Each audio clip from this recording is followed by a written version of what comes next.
Shooting Blanks Wrestling Report. Welcome to the Shooting Blanks Wrestling Report. I am the big guy, Ryback, joined by Raj Giri of Wrestling Inc. Raj, how are you doing? Man, I keep saying it's a busy week, and it keeps getting crazier and crazier. This week has just been insane. One of the craziest weeks I've seen in pro wrestling, as far 3 hours as outside of the ring. Yeah, I know, right? Good. You don't even cover everything. It's crazy. It's, yeah. I mean, if we did, it probably would be 3 hours. and it would never end. Yeah. Just Ryback's thoughts on everything. Kind of. There was pandemic stuff with COVID, all the sexual assault stuff with the speaking out movement, which I guess we can get to that first. There was a lot of accusations last week after David Starr. We had touched briefly when we talked last week. There hadn't been as many out yet. Since then, they just piled on. Lots of NXT UK talent been accused of either sexual assault or misconduct. Matt Riddle, who had just moved to the SmackDown main roster, was accused of sexual assault. Marty Scurll was accused of basically the same things, sexual misconduct with a 16-year-old in the UK. In the UK, the age of consent is 16, but Marty Scurll was in his mid to late 20s at his time, so that's a lot that I believe really needs to be looked into. There was Mike Quackenbush, who was accused, had accusations against him, and Chikara basically shut down after those accusations came out. Just a whole bunch of stuff. David Lagana, he was accused of sexual assault. He resigned as vice president of the NWA, and the NWA suspended production for the time being. So, a lot of companies being impacted by this. Yeah. Jim Cornette had accusations against him. Some serious accusations regarding Joey Ryan and David Christ. Also, other allegations against Michael Elgin. Impact has released Joey Ryan and David Christ, and Michael Elgin has been suspended. I don't even know where to begin. What are your thoughts on how everything's been playing out? I think so. There's it's people are gonna choose to express themselves how they feel they need to, and my only thing, and I said it, we got it with this is we're letting the internet be the jury of something. And now there's some stuff, and then I was aware, and I'd heard things from a couple of the people in the past with a couple of the guys, and I think that a lot of it's probably all for the best on cleaning up wrestling. This is all stuff like as far as like on what happens on the independents and stuff like that's like a lot of this stuff is kind of tied to the independents and with like underage girls, like all that stuff needs to be 100% thoroughly looked into on all of that. The Marty Scurll stuff, I don't know enough about the situation other than if you say it was illegal, and then what's the issue? I mean, as far there's really, if anything, he didn't do anything illegal, and he didn't. I don't know the details of the situation. I don't know how that works now. I just think we live in a time, like times are changing rapidly, like from 10 years ago to now. Like, and there was another story which I think we're going to talk about with Sami, like where something that people didn't think was as big of a deal 10 years ago, and not saying that with this stuff and grouping it all together, but and we see it with like comedians, they'll make a joke that 10 years later, that joke's all of a sudden now it's not accepted. To me, we have to be careful. And I think you have to look at everything and try our best not to be judgmental one way or the other. And because it's really, really easy to get angry and read something and say, what a piece of shit. But it's like, we also have to be careful that people aren't falsely accused on the other end of things. Because we've seen it, and I had Grim from Grim's Toy Show, and I don't know the specific details, but we were talking about James Ellsworth, and that whole thing was dropped, and he was actually he wasn't in the wrongdoing on that, supposedly, from the information I was told. But that story doesn't really make any traction. You just hear the original. That to me is the only scary part of with when we do things online, is it's really easy to form an opinion and judge someone and not know. Like, how do we truly know? Because we see people that do this for attention, and I think it can all get grouped together sometimes. And there's going to be good with it, and there's going to be bad, and that's unfortunate. We saw some other things where people are coming out and speaking out on things, and then you're seeing, well, no, that's not the case. And then you want people that there's going to be a group of people that do want attention. There's other people that are doing it with the whole of the intention of speaking out and getting that out and speaking their truth and wanting the wrestling business to be better, which I think that's a great thing and definitely needs to be cleaned up. But it's kind of, it just, my only thing is you got to try not to be judgmental one way or the other. And things need to be looked into that need to be looked into. And like with all of them in this area, and the people, the wrestling organizations are always going to look out for themselves, especially in this day and age with like how people react on Twitter and social media. Companies are just going to wash their hands right away. And then, then if they do an investigation and it comes out, then who knows what happens at that point. But there's a lot going on in wrestling. You see it, and you see a lot of the common theme. I'm always, though, of the mentality, and I said, I just self-accountability at the end of the day, for me, is never done me wrong. And but everyone reacts and chooses to do things their own way. So it's unfortunate. Yeah. But that's a whole other world I'm not familiar with on independent wrestling outside of going and doing it for, like I said, for a couple of years and keeping to myself. And so that's a whole other world. Yeah. I should mention that Matt Riddle, he has an attorney who issued a press release, he said allegations by this independent female performer are completely false and another attempt to harass and humiliate Mr. and Mrs. Riddle and try to tarnish their reputation in the community. We have been aware for the last 2 years of this performer stalking the Riddle family, and in 2019 our firm had drafted a pleading against this performer to seek an injunction for cyber stalking in the circuit court for Orange County, Florida. Marty Scurll, he basically admitted that he did have that the encounter with the 16-year-old did happen. He did say it was a brief consensual sexual encounter with a woman, and he said at a bar in those circumstances I had no cause to question her age. So he's saying that he did not know how old she was when this happened, but urged people to not come out against her on social media, which was kind of weird. AEW also, Jimmy Havoc, an ex-girlfriend, said that he had abused her for years, and he is currently in rehab. And AEW has just said that they wish him all the best as he receives treatment and counseling. And they are aware of the various reports, and they are evaluating his status with the company and will address it when he has successfully completed his rehab. Joey Ryan has had a lot of allegations against him. He was dropped by Impact. The worst of all of them. Yeah. Yeah, and also the Being the Elite, they took down all these episodes where he was featured in.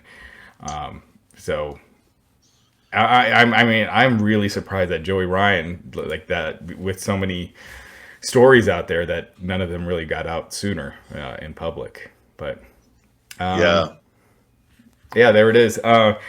Sami Guevara, you brought up. I was keeping him kind of separate because I do think his name shouldn't be lumped in, because he made a terrible joke, just stupid joke about Sasha Banks. He was on a podcast. This was 4 years ago in 2016. And he said, bro, Sasha Banks, oh my God. When I was at the WWE the other week, I just wanted to go effing rape that woman. Which was the dumbest way to say that he thought say that she's hot. Right. Obviously, so that was 4 years ago. It didn't really, there was nothing of it back then, but someone found it, posted it online. Guevara has since pretty much gotten rid of his social media. He issued an apology saying he's made stupid, inappropriate, and extremely offensive comments in his past. And in my idiotic mind, I thought I was being funny and using words and terms that represent nothing but horror and pain. I'm truly sorry for my hurtful words and actions, and I'll never forgive myself. Sasha Banks also commented on it and said that she spoke with Sami. He apologized. They had an open discussion. She said that words like the comments he made, jokingly or not, have no place in our society. I don't condone or tolerate this kind of behavior. What one thinks is just a side comment can have a massive impact on someone else's life and can send the wrong message. We have to hold ourselves accountable for our actions and the words we say, and I hope this situation shows him that. I hope from this point on, in order for growth and change within our community to take place, we can all continue to have these conversations. No person, man, woman, or child should ever be subjected to a feeling of fear or any unsafe environment. We all have to do better, not just for ourselves, but for generations to come.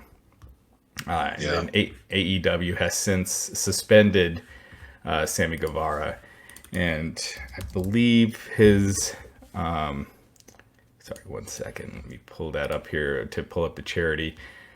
They have suspended him, and his pay is being sent to the Women's Center of Jacksonville during his suspension. His salary is being donated for that cause.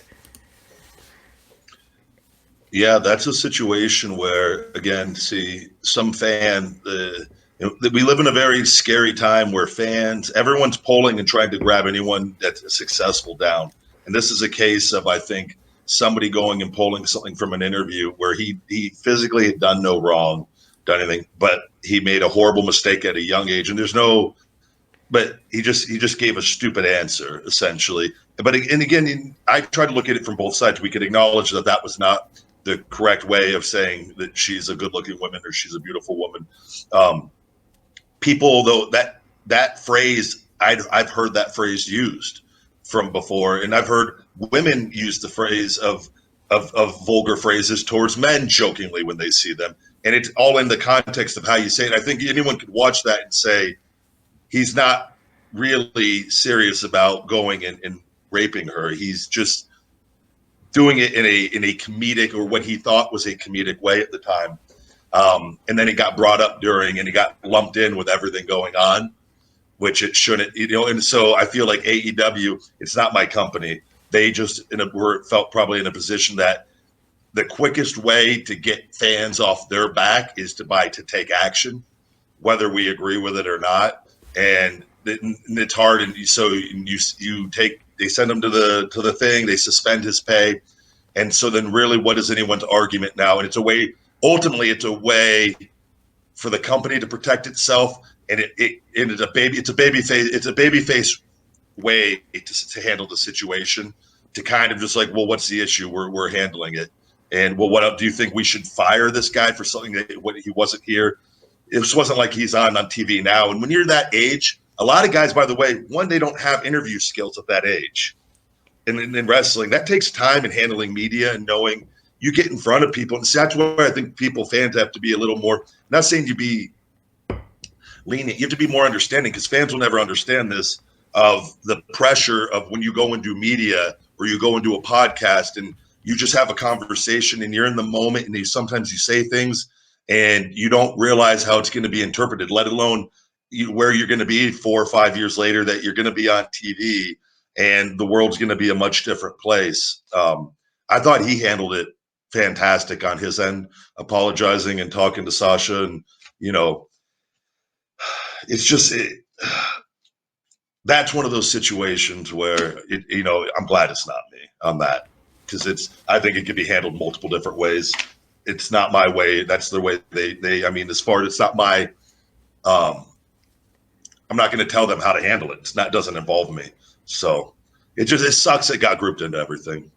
Yeah. And I think this is one of those cases where if you're an aspiring wrestler, stay off of social media, because people, we saw this with Lars Sullivan. Lars Sullivan was fined $100,000 for comments he made before he signed with WWE. Stupid comments on message boards. But a lot of the people on message boards are kind of their own character. It's not really what they really feel a lot of times. They're just trying to get a reaction.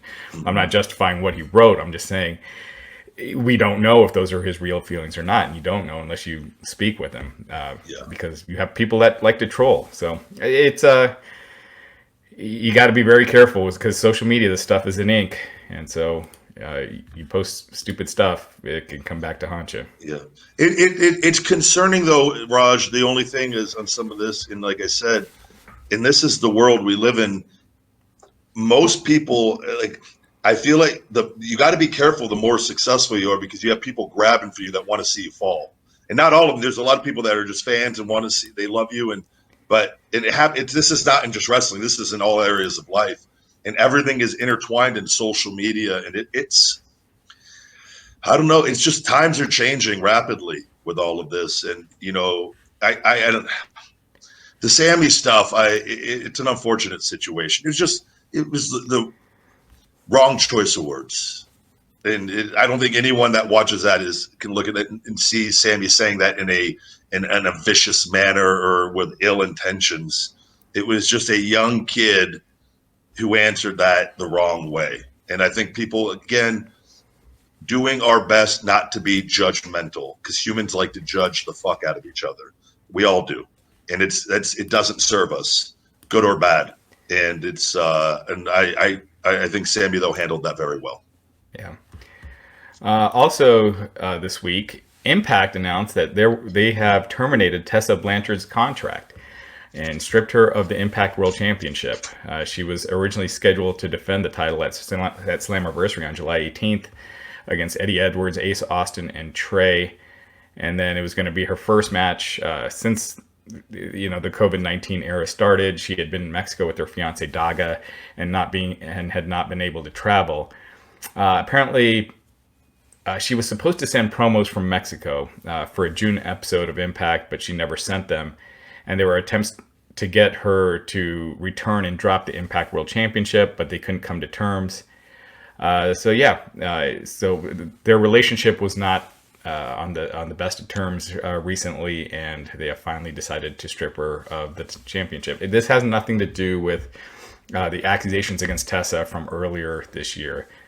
It just had to do with basically their relationship over the last couple of months since the COVID-19 pandemic started. So essentially, the virus, when all this blew up, she got stuck in Mexico, couldn't travel, couldn't make the shows. Eventually, I assume there is a point where she is able to travel, correct? And she just chose she did not want to work yet during the virus? I'm not sure what the travel situation right now is from Mexico to here. I think you can right now. But yes, that is correct. She chose, I think there's a lot of people who are choosing not to travel right now. And she made that decision. I think them asking her to send promos and stuff and her not doing it, I think really upset them. Yeah. And again, and without knowing the details of what's going on, and to hear that, and if she's not sending, if that is the case and they wanted a promo or two and she's not sending it, there's clearly other issues going on there of them. Because why, if everything's good, you send the promo in. If everything's not good, you don't send the promo in. So there were clearly some things going on where, Impact, they get the title and they can now do what they're going to do when resume their tapings. And I don't know what the future holds for her. I don't really know her. I think I've met her at a show, maybe or two, during my little independent run there. But we'll see what happens. She's a talented performer, so I don't know what her options will be. But this virus has definitely kind of caused a lot of chaos and thrown a wrench in people's plans here the last few months. So you just got to adjust and keep moving on. But I hopefully the best for both parties. Yeah, and Michael Elgin was supposed to be in that world title match as well. Just reading this right now at WrestlingInc.com, Impact Wrestling is removing Michael Elgin from all their future programming. So, with the allegations against him, so any episodes which he appeared in, he's going to be cut out, and apparently he is done with the company. So, a lot of waves this week. And that's the sort of thing too. You got to see, this is all kind of unprecedented times with wrestling where, and if one organization and they have information and they decide to cut ties, realistically, do you think a major company with like AEW or WWE is going to then bring somebody in like that? That's the thing that what's going on. This is the decisions, that we make They can last for many years. So I don't know the details of this. It's unfortunate though. Yeah. You work your whole life to do something, and you make some bad decisions, and it could all be thrown away. Yeah. Another huge story this week. I think you've mentioned it for months. A bunch of people have tested positive for COVID-19 at the WWE Performance Center. We had mentioned how up until last week, WWE had not been testing for COVID. They had just been doing temperature checks where they check your temperature before you come in. And then they also give you a questionnaire that you fill out, like where you've been, have you been, anywhere where you could have been exposed. Then last week, a developmental talent who was, in the crowd at an NXT taping, apparently they went on their own and got tested for COVID. And the result came back positive. WWE issued a statement to media saying that, we did have a developmental talent who tested positive. So this week we're going to have everyone test for COVID-19. They did those tests and then taped television, that later that week. And they did another round of tests. And apparently it appears there's close to 24 people. That's one where the numbers are anywhere from 10 to 24. WWE is not releasing the names. Several people have come out on social media saying that they do have it, that they have the virus. Most notably, Jamie Noble, who's a producer, Adam Pearce, who's a producer, and then also Renee Young and Kayla Braxton. We'll get to Renee Young here in a second, but your thoughts on this? No, and we'd mentioned and talked about this, and they weren't testing for the longest time. There was a reason why they weren't testing, and they didn't want this stuff coming out. And I know how they operate, and I know, and all the talent there know how they operate, and there's no doubt the talent are frustrated. I saw a thing with, I don't know who it was, that said that Vince feels a responsibility to put the fans first as far as giving them programming. And I think it's safe to say we all know that is bullshit. But that is a corporate way to get around everything. The problem where they shoot themselves in the foot with that is they say that and they go, but our talent is our top. Our talent is our top priority in taking care of our talent. Those two things conflict with each other. It's either the fans come first or the talent come first. It's one or the other. So if you're putting the fans first, it's at the expense of the talent. So, and it's that there's no other way around it. You can't say fans come first, because if they were, though, then you would have coronavirus tests from the very beginning, which they didn't. Not at all. All the testing just recently started with a lot of this. And then also we're seeing talent are going and getting tested on their own and finding out they're getting it. That's happening. I know that happened with Renee as well, which is mind blowing that it's not.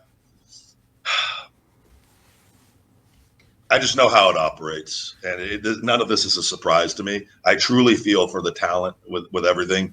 I do think everything's going to be fine. Again, as far as with healthy people getting the virus, I think it's getting sick. But there are people that have died, and you have to treat it very serious. And I don't know, man. It's a mess, and you got producers getting it who are working with talent all day. So just think about that. Noble and Pierce. Or two producers. How many matches do you think they have throughout a day and interactions with different talent, like talking face to face? A lot. So it's concerning. And you got guys like Roman Reigns sitting at home, like, when does he come back? Why would you? How could he with everything? I don't know. Kevin Owens. Kevin Owens also skipped the tapings. His wife's, I believe his wife's father had passed away recently. They had a death in the family. Or maybe his wife's grandfather, but due to COVID, Finn Balor recently revealed that his father had COVID and he beat it. So, I mean, this is very real. Obviously, if you're a healthy person and you're not older, it's not going to affect you, but you do. Yeah, you can spread it, and you can spread it to loved ones, and so it's something that WWE had not been fully taken care of. They hadn't been doing this COVID testing, and people say, well, they didn't have access to it. I can't believe that they magically had access to all these COVID tests once they have a COVID positive result. No, they had access to it from the beginning. There's their ties to Trump and everything. They can get. There's no, and they're the one sporting agency, entertainment, that are deciding to move forward. This is what my issue from the whole time was. The testing needs to be the most effective, efficient thing possible if you're going to continue with these. And we hear AEW's testing and the way in the handling the situation. Now, that's not to say that you can't still have outbreaks and things, because with this, it's so unpredictable. But the fact that WWE is hiding the names, and I'm hearing the talent or in the dark on things, that right there just tells you everything you need to know. The way they have operated from the beginning, none of this is a shock. It's eventually going to go up in flames because it's been ran wrong. And Vince has he's a genius as far as making money off of other human beings. And there's no question about that. But when it comes to like what kind of individual you are, I think there's some serious questions. And I think it goes to show that when we're recording this, SmackDown has not yet aired, but they have basically changed SmackDown to an Undertaker tribute show. And basically, it seems like half of the show is going to be about the Undertaker. They're going to replay the Boneyard match. So clearly a lot of talent not being able to appear on the show. Matt Riddle and Jeff Hardy are supposed to be on the show. But other than that, again, they're not releasing the names. From what I was told, they told talent not to speak to media. I don't think that they told that to producers and stuff. I think they sent a separate message to talent. But they explicitly said not to speak to media. And here we are. Now, Renee Young... Here's AEW. They have fans in the stands, so they test everyone coming in. Yeah. But the problem with the virus is it can take anywhere from 4 to 7 days before you get symptoms and before it's caught on a test. So Renee Young actually had tested negative when she took the WWE COVID-19 test last week. Then she went home, started feeling sick, started getting symptoms. So she took her own COVID-19 test on that following Monday, and then she tested positive. Now, again, if she started feeling symptoms 2 days later, Moxley, there's a good chance he could have gotten it. He would have went to the AEW tapings and spread it, and no one would have known, for several days later. So, I think AEW as well. They need to start the social distancing with the fans in the stands and the masks, because there could be a huge outbreak there as well. Yeah, no, this whole thing, and we're seeing it with, Vegas. We have to start wearing masks today, and it's fine. You got to whatever precautions, but it's until there's a vaccine or something, it's really, I don't know what to think with all of this, because like the world, and I know they're putting travel restrictions on back east on certain parts of New York, Jersey, and Connecticut, and is it better for, we talked about it with wrestling, everything else is on hold. We all want the world to get back to normal. I think the world has to get back to normal, but it's really, really difficult with this stuff, and I guess just the uncertainty with all of it. How do you handle this? And and with wrestling, I know they're trying to do their best, and you brought up like the Taker thing. I guarantee you tonight, if they just showed old Taker matches for 2 hours in a tribute to him, I think the rating would be better than the SmackDown rating. Probably. No, I really do. And I think that you need to look at that. I think if they would just put together matches of that in their thing, and it doesn't have to be one show. It could be just 2 hours of random matches with like a little backstory or a little thing and someone hosting. I think it would do, better numbers if it was the right package put together and of what wrestling used to be. And let everyone just go home, because I'm for the talent on all of this, because I am a talent, and I know what's going on with people and probably the chaos with the testing, not being told anything, having to be, show up. They're probably literally just getting texts from Carano, show up now, get tested, like driving, staying in hotels or whatever they're doing, and the people that live there. It's probably very stressful in having to perform in front of no fans and put matches together. And that's all Vince is doing. He wants that content to keep his shows going so that the money is still rolling in and everything with the TV deals. And he's just doing his best. And, as a business owner, to keep everything profitable during these times, which I understand, but I also, there's human lives you're dealing with, and I'm glad I don't work there.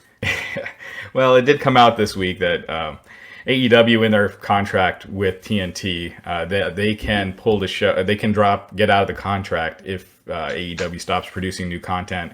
Oh, wow. I would assume WWE and Fox and USA also have something similar in there where they're not paying the full amount. It did come out earlier this year, or gosh, it was probably like a month ago. It feels like a long time ago. Yeah. But that Fox gave WWE the okay to do taped episodes because they were supposed to be doing live. So the original plan was WWE was going to keep doing TV live.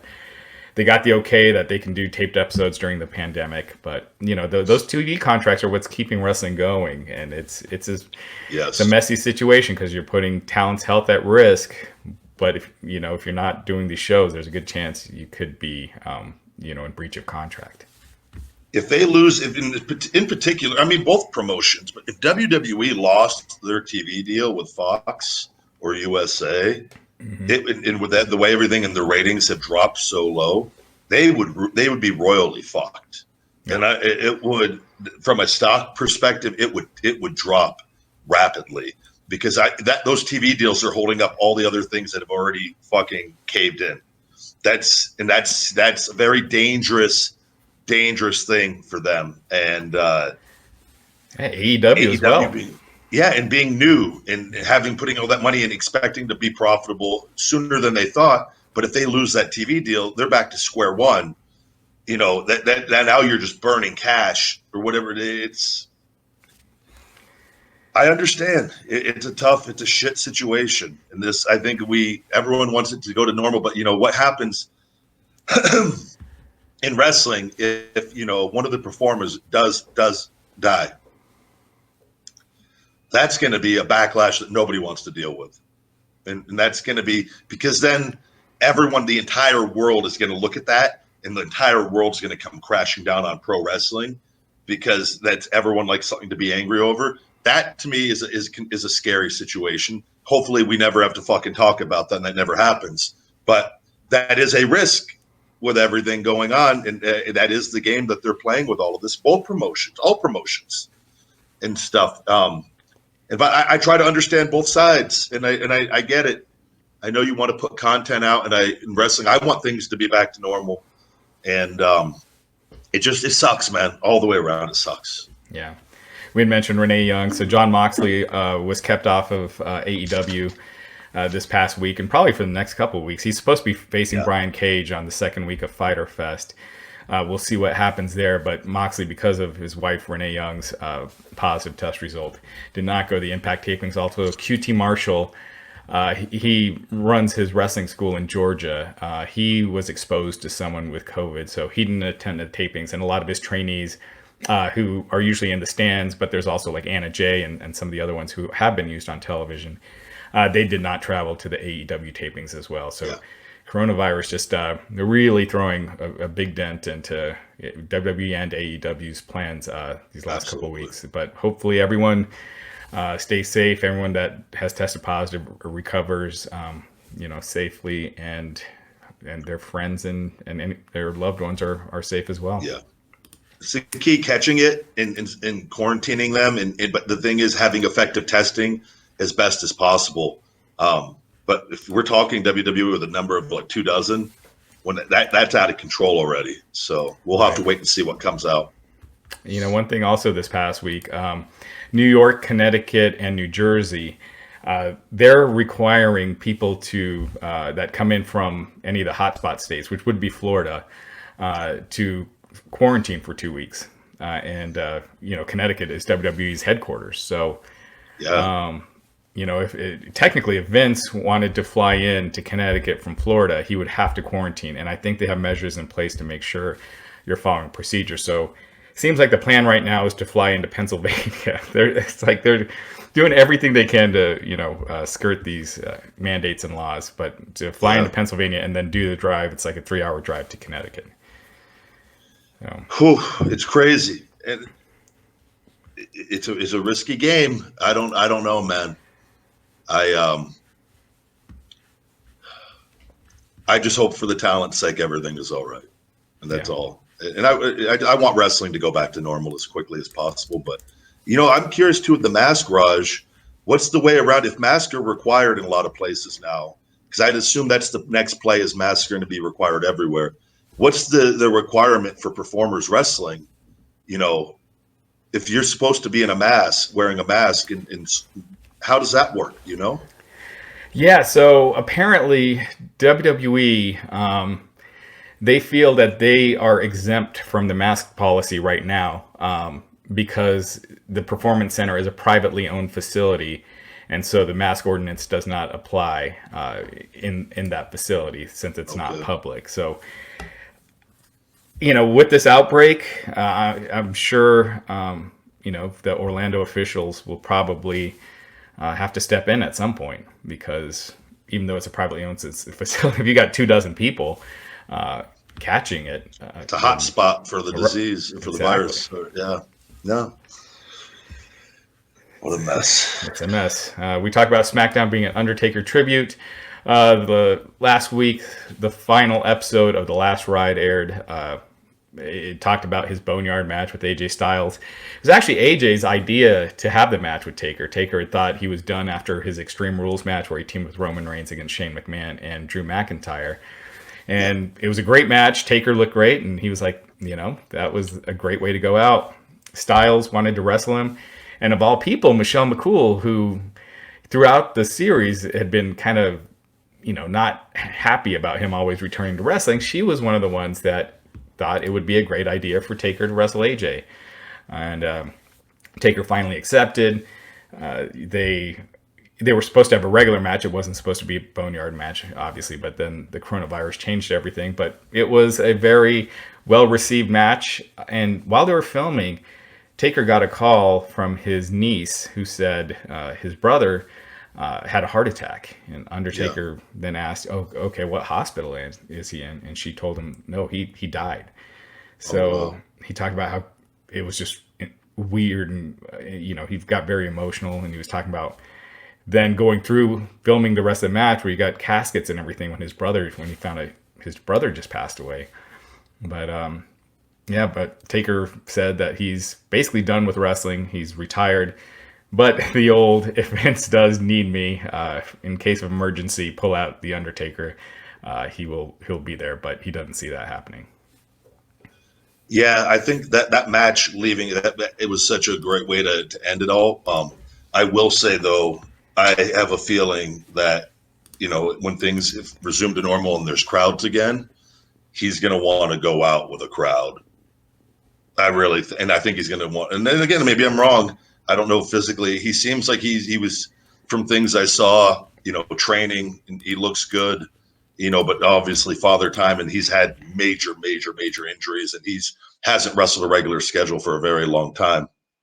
It's, I just I go, if WrestleMania comes around and he's feeling particularly good in a year or in 2 years or whatever, and there's an opportunity to go out one last time as the dead man,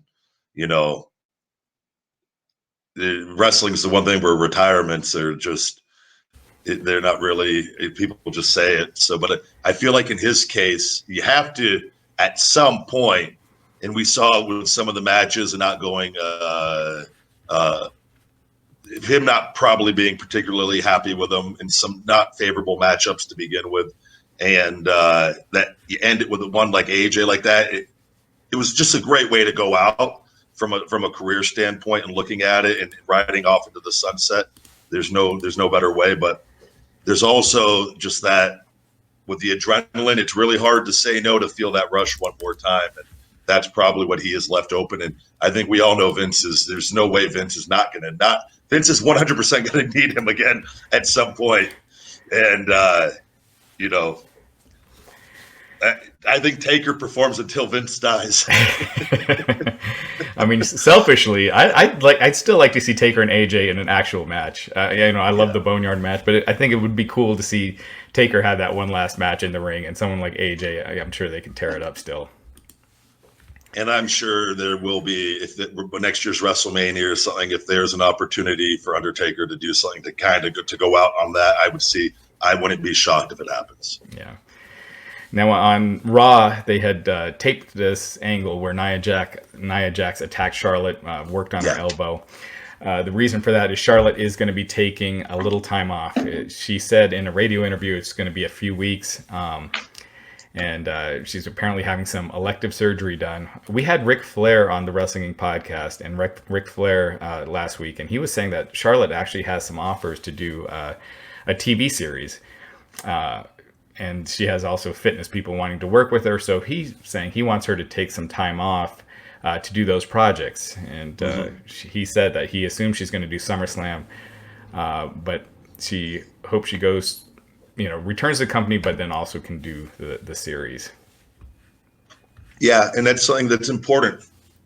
When you have opportunities come up, WWE, and I'd lived it where they turned down things for me that were huge opportunities that I was not allowed to do, and that was one of the biggest frustrations I had with things. They tend to not want people to get too much exposure outside of wrestling because they know they'll leave because of the business is so shitty, or they're going to leave and they'll not want to do it full time, which doesn't benefit the company.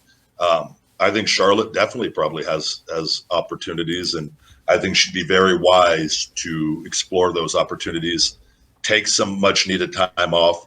And the Nia Jax, I'd actually received a few different tweets. People, it's hilarious to me because it's the same thing that happened when they would use me for storyline purposes to take somebody off of TV, that the fans, that portion of them can't distinguish between reality and make believe, where they're like, oh, she hurt another person. And that, because I go, what's going on now? And then I saw that's what they use Nia to write her off TV for the time being. So, but I think it's good for Charlotte. I think she has a lot of opportunities ahead. Yeah, absolutely. Still a lot more. WWE Backstage. It was dropped. Fox has decided to drop it. They've ceased production on it. Obviously, CM Punk, his big return was to Backstage, and as far as his big return in a wrestling-related role, even though he was under contract with Fox Sports. So Backstage is gone, and so CM Punk right now is basically unaffiliated with wrestling again. Yeah, it's interesting to see what happens with all this as things, if we do return back to normal, if it's something they bring back and at a later date, or it's just scrapped altogether. And it obviously it wasn't delivering what they were expecting on the ratings. So it will be we'll see what happens with the whole CM Punk thing. Was that hacker thing dropped as well on TV? It appears like it was. Apparently Ali is going to Raw, and the hacker thing had been a SmackDown thing. And yeah, it's been like a month since there had been any vignettes, so it looks like they just dropped it. Interesting. Yeah, no, we'll see what happens, but it's unfortunate for people that lost their job with all of this, and it's just this whole the virus is disrupting life as we know it. Yeah. Also this week with the ratings, Raw pretty much held steady. It was just down very slightly. It was 1.9 million viewers. It actually was up in the first hour. It did over 2 million viewers, which was the first time it had done that since around WrestleMania, the post-WrestleMania show. So good week for Raw as far as maintaining their audience. They kind of moved to a faster-paced format with shorter matches, more talk, and I think it's led to a faster-paced show. SmackDown also was up slightly. NXT, though, NXT this week was way up, and Dynamite was way down. NXT did 786,000 viewers, which was up 5.5% from last week. Yep. And it was their second best number of the year, and that's including the pre-COVID numbers. Dynamite, on the other hand, they did 633,000 viewers. So NXT beating them by 24%. That's the widest margin they've ever beaten them. And also for Dynamite, the 633,000 viewers was their lowest audience in the show's history, and also their worst number in that 18 to 49 demo. AEW did beat NXT in that 18 to 49 demo, but by their smallest margin so far. So I'm not sure. NXT right now is just clicking more than AEW, and when I watch it, I can kind of see why AEW is just not clicking right now. I don't watch the NXT product or see. Was the show considerably better this week or no? Their booking is it's more, I think the problem with AEW right now is nothing feels big, and Yeah. there's not like that main event. You got to see this match like they had earlier this year with Cody and MJF Yeah. and with Moxley and Jericho. And right now you got Jericho and Orange Cassidy, which I enjoy Orange Cassidy, but I think he's better in smaller doses as opposed to an every week character. And just Yeah. NXT it had Finn Balor, Keith Lee, and gosh, am I forgetting? Jeez, and Johnny Gargano in the main event. Yeah. And next week, Keith Lee is facing Adam Cole, and I think that dynamic is clicking more. Also, Karrion Kross, they've been doing a great job with him. So I think they've been doing some things better on the NXT show. Whereas AEW, I still will always feel that it looks the best of all the wrestling shows. Agree. But the content right now, nothing's really standing out as far as the actual feuds and characters. And I think that comes too with eventually getting more bigger names there for the matchups. Because again, when you have Orange Cassidy, and again that's a character that really thrives. Like that angle's lacking the crowd with Jericho, because that character is where it's at because of the crowd. So now all of a sudden you have a guy where now you got to take him serious against Jericho, which I do think they're doing their best to elevate him and having a match with Chris. But I think that it's severely lacking a crowd. And again, there's nothing they can do about that. And Chris is so good with everything that he does. This stuff would only be better if it did have a crowd. You got new guys there, and Cage is there with Moxley. That's kind of up in the air now with the whole virus thing. We'll have to wait and see what happens. But I just think that we got to get a crowd back, and it's going to need some bigger names. I think it's going to help, because you need that. You need a certain level of interesting matchups while other stuff is going on and other people are being made. And again, I just think it's going to be a time thing for them. Yeah, and it does appear like they're holding off on a lot of the bigger things until they get a crowd again.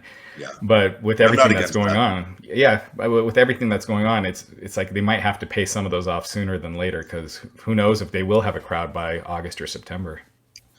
Yeah, and that's something I'm sure they're weighing out weekly. See, I'm of that too. I would rather I wait for the really cool things until there's a crowd back. But same again, you also don't want to lose your audience, and you don't want to. There's no doubt they don't want to lose on the ratings. Whether they focus on it or not, I don't know. I would imagine they want to be number one in that. And I know Chris certainly wants to be number one. Chris doesn't want it, and like he's mentioned, the developmental show or whatever you want to call it. It's so, and I'm pulling for him. I want them to kick NXT's ass every week. I really do. I want that promotion to do better than any other promotion ever, because I think they're going to play a major part in changing the wrestling business for the future. So, yeah, and WWE, if you're a WWE fan, it always does better when there's a strong number two. Yep. Yeah. Well, that about wraps it up this week. Pretty wild. A lot of stuff going on. We'll see how it is next week. But thanks as always for having me on. No, thank you, Raj. And anything to plug to wrap up this week? Just keep checking out WrestlingInc.com. We have, I mentioned Ric Flair. We have new interviews all the time. We got Kiera Hogan, Taya Valkyrie, QT Marshall. We recently had Wade Barrett as well.